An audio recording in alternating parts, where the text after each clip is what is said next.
दोस्तों, आज की जो कहानी मैं आपको सुनाने जा रहा हूँ यह एक परिवार के साथ घटी ऐसी डरावनी और दर्दनाक घटना है कि जिसने एक बच्ची को दुनिया में आते से ही अनाथ कर दिया। और उस रात की दहशत उनके बाकी रिश्तेदारों और परिवार वालों के दिलों में आज तक भी जिंदा है। दोस्तों, अगर आप भूत प्रेत से जुड़ी डरावनी कहानियाँ सुनना पसंद करते हैं तो आप हमारे इस यूट्यूब चैनल को सब्सक्राइब कर लें और साथ ही साथ बेल आइकन प्रेस कर लें। मैं आप सभी के लिए ऐसी ही डरावनी और रहस्यमयी कहानियाँ लाता रहूँगा। तो चलिए अब मैं आप सभी को ले चलता हूँ हमारी आज की कहानी की तरफ।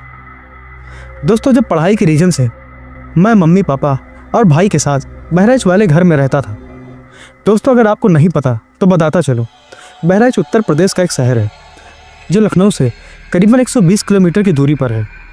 तो दोस्तों, उस वक्त मेरी उम्र कोई 11 साल रही होगी और हमारे मोहल्ले में कई सारे मकान ऐसे थे जिसमें सिर्फ किराएदार रहते थे। उसी समय वहाँ एक नया परिवार किराए पर रहने के लिए आया। दोस्तों, आम पड़ोसियों की तरह धीरे धीरे उनसे बातचीत और जान पहचान का सिलसिला शुरू हुआ। पर उस परिवार का व्यवहार इतना अच्छा था कि हमारा एक दूसरे के घर काफ़ी आना जाना होने लगा था। उस परिवार में एक पति पत्नी जिन्हें मैं और मेरा भाई मामा मामी बोलते थे, और उनके साथ एक लड़की थी जिसकी उम्र तब 20 साल के आसपास रही होगी, जिन्हें हम मोना दीदी बोलते थे। दोस्तों, हम दोनों भाई छोटे तो थे ही, इसलिए हम मोना दीदी को मामा मामी की बेटी ही समझते रहे। पर दोस्तों, एक रोज़ बचपने में हमने किसी बात को लेकर बात ही बात में मोना दीदी से यह बोल दिया कि आपके मम्मी पापा तो आपसे प्यार ही नहीं करते। और वह यह सुनते ही एकदम चुप हो गई और खुद को एक कमरे में बंद कर लिया। अब सब लोग काफ़ी परेशान हो गए। कमरे से सिर्फ उनके रोने की आवाज़ें आ रही थी। फिर मामी ने किसी तरह मोना दीदी से कमरे का दरवाज़ा खुलवाया। दोस्तों, हम दोनों भाइयों ने भी उनसे सॉरी बोला। हम दोनों भाइयों को लगा कि हमारी बातों से दुखी होकर उन्होंने ऐसा किया। पर दोस्तों, असल में बात तो कुछ और ही थी, जो कि उसी रात मामी ने मम्मी और हम दोनों भाइयों को बताया। दोस्तों, यकीन मानिए, जब मामी उस रात की घटना हमें बता रही थी तो डर उनके चेहरे पर साफ झलक रहा था। वह पसीने से भीग गई थी। दोस्तों, मामी ने बताया कि मोना हमारी नहीं बल्कि मेरी बहन की बेटी है, जिसकी शादी नेपाल के पास के एक शहर में हुई थी। उसका पति एक पेट्रोल पंप पर मैनेजर था, जो कि उनके घर से काफ़ी दूर हाईवे पर था। घर से ज़्यादा दूर होने के कारण उसके पति को कई कई दिनों बाद ही घर आने को मिलता था। इसी कारण से जल्दी ही उन्होंने अपने पेट्रोल पंप के पास ही एक कमरा ले लिया और दोनों वहीं रहने लगे। पर वह कमरा भी हाईवे पर एकदम सुनसान इलाके में ही था, क्योंकि एक्सप्रेस हाईवे होने के कारण दूर दूर तक वहाँ कुछ भी नहीं था। पर इसके अलावा बाकी दोनों की ज़िंदगी बहुत अच्छी कट रही थी। शादी को लगभग अब 2 साल हो चुके थे और मेरी बहन प्रेग्नेंट थी। धीरे धीरे डॉक्टर की दी हुई डिलीवरी की डेट पास आ रही थी।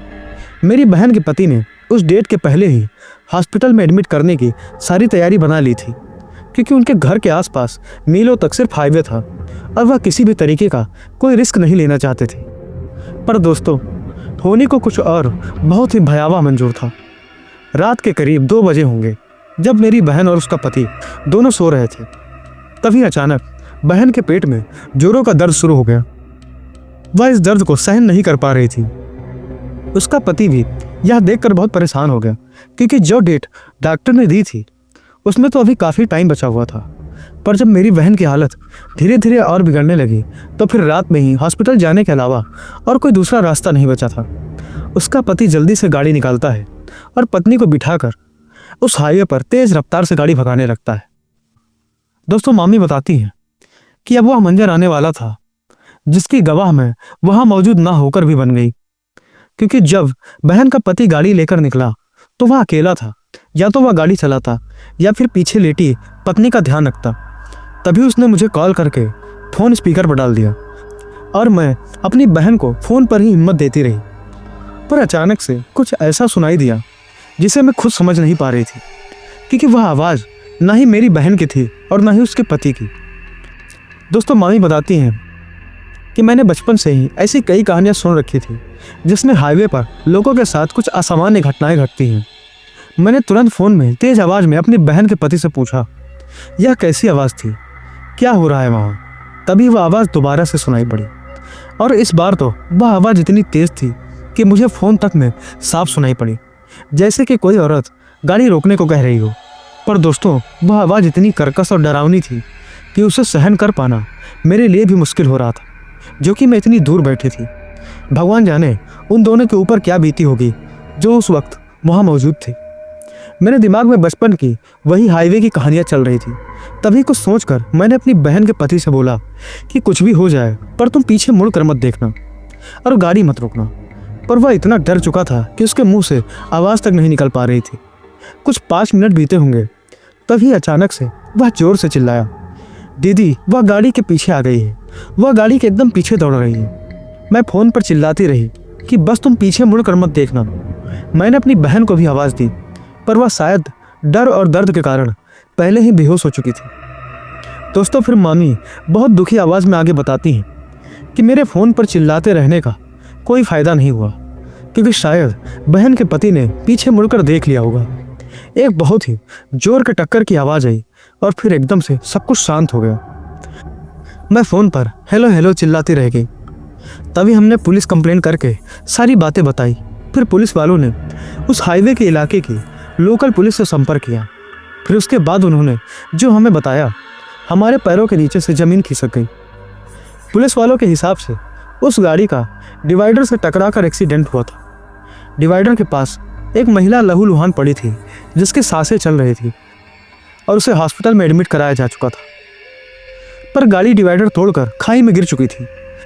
मामी बताती हैं कि बहन के पति की डेड बॉडी पुलिस की तमाम कोशिशों के बाद भी नहीं मिल पाई, और जब तक मैं अपनी बहन के पास हॉस्पिटल पहुंची तब तक उसकी भी मौत हो चुकी थी। पर उससे पहले उसने एक बच्ची को जन्म दिया था, और मोना वही बच्ची है। दोस्तों, मामी से यह कहानी सुनने के बाद हम सभी कुछ देर तक तो एकदम सदमे में बैठे रह गए। अब मोना दीदी के लिए हमें दिल से बुरा लग रहा था। पर दोस्तों, कोई लाख दुख जता ले, पर असल में जानता वही है जिस पर बीतती है। दोस्तों, हमारी आज की कहानी आपको कैसी लगी कमेंट करके ज़रूर बताएं। और अगर आपके साथ भी ऐसी कोई डरावनी या रहस्यमयी घटना घटी है तो आप मुझे व्हाट्सएप या इंस्टाग्राम पर साझा कर सकते हैं, जिनके लिंक्स आपको वीडियो के डिस्क्रिप्शन में मिल जाएंगे। तो चलिए मिलते हैं कोई और खौफनाक कहानी के साथ। तब तक के लिए टेक केयर।